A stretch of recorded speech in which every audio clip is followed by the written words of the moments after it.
Today's topic is A Real Darwin by Jhumpa Lahiri. This story is about a homeless refugee who has been deported to Calcutta, and all that she leaves behind is her husband, a two-story mansion, a lot of coffer boxes and her two daughters. She is living under the mailboxes of a complex story apartment, and the apartment owners are really in love with her. She is the sweeper of the stairwell and she takes care of the house as a guarded dog. Moving on in the story, you will understand what happens with Burima in the due course of the story. Now let's understand the points given in the summary. A homeless refugee. As I already told you, Burima was a homeless refugee. She was a 64-year-old woman who was deported to Calcutta after partition. She had left behind a mansion, her husband, 4 daughters, and a lot of richness that she keeps enumerating during the day when she cleans the stairwell. Slowly and steadily, people in the apartment start loving her and they do take care of her a lot.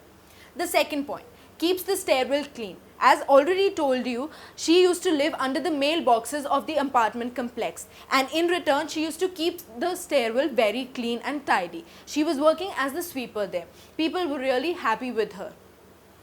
Craze for modernization. The story starts changing its plot when the two Dalals buy 2 basins for the apartment. One basin has been installed in the gallery of the apartment, which everybody can use. Now the visitors also get attracted to their apartment. The reason was the modernization. The modernization that they pulled up was a normal basin to clean off their hands and faces. When people started paying a lot of visits to the basin, it became eventually difficult for Burima to keep it clean all day long, because there was a tanter of all the people running and walking in again and again. Burima gets outplaced. Now eventually, when the Dalal places a basin in the gallery, Burima gets outplaced because everybody now wants a basin in the apartment, because of which they pull up a renovation in the whole of the apartment. Slowly and steadily, when Burima is replaced from the mailboxes to the rooftop, she eventually feels bad but does not react to it. And one day something different happens. Let's see what actually happens in the summary in detailed version.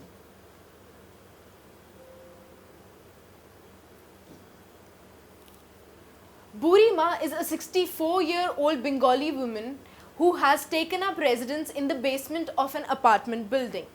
She keeps the stairwell clean and performs other various tasks that a Darwin might, like keeping out unwanted visitors and watching out for the residents.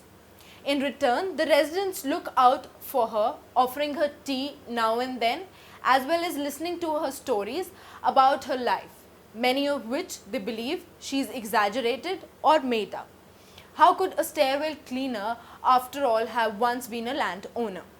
Now, as I already told you, Burima was a 64-year-old, very old Bengali refugee. She was deported to Calcutta after partition. She used to live in a stairwell, and in return, the people in the apartment used to give her food, used to give her place to sleep or live. Moving on, whatever the true story is, Burima has done a great service for those living in the flats above her. Things begin to change, however, when progress comes to the flats.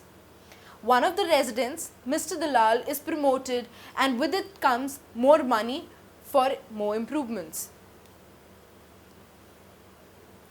The other residents begin to seek out their own improvements to their flats and the building as well. Now, people in the apartment looking at Mr. Dalal also start copying him out for more comfort and a better lifestyle.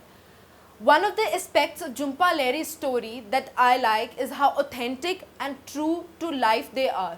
In this case, the real Darwin addresses the changes in time.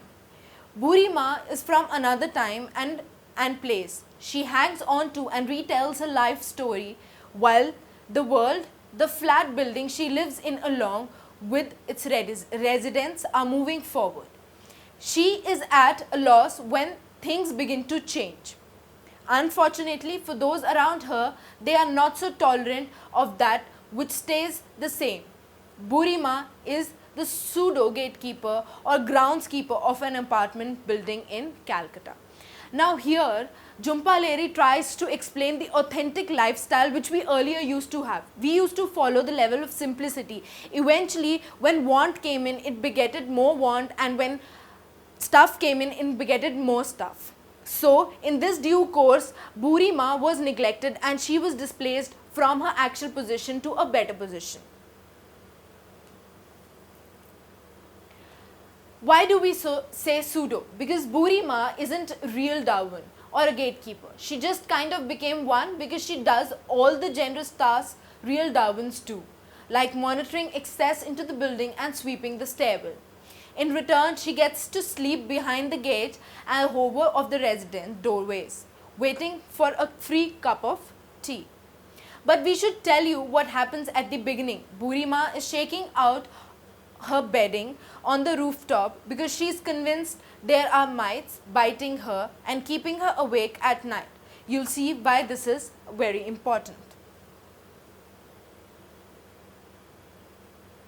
Our highly informative third-person omniscient narrator tells us that Buri Ma loves to spin stories about her past, which, if you were to believe her, was full of luxury before she was deported to Calcutta after partition, the event that led to the creation of Pakistan separate from India. What happened to Buri Ma? No one knows. In fact, nobody is even sure if Buri Ma is telling the truth or not. But eventually, Jhumpa Lahiri or the author leaves the entire topic to an extent where she's created a reminiscent meaning to the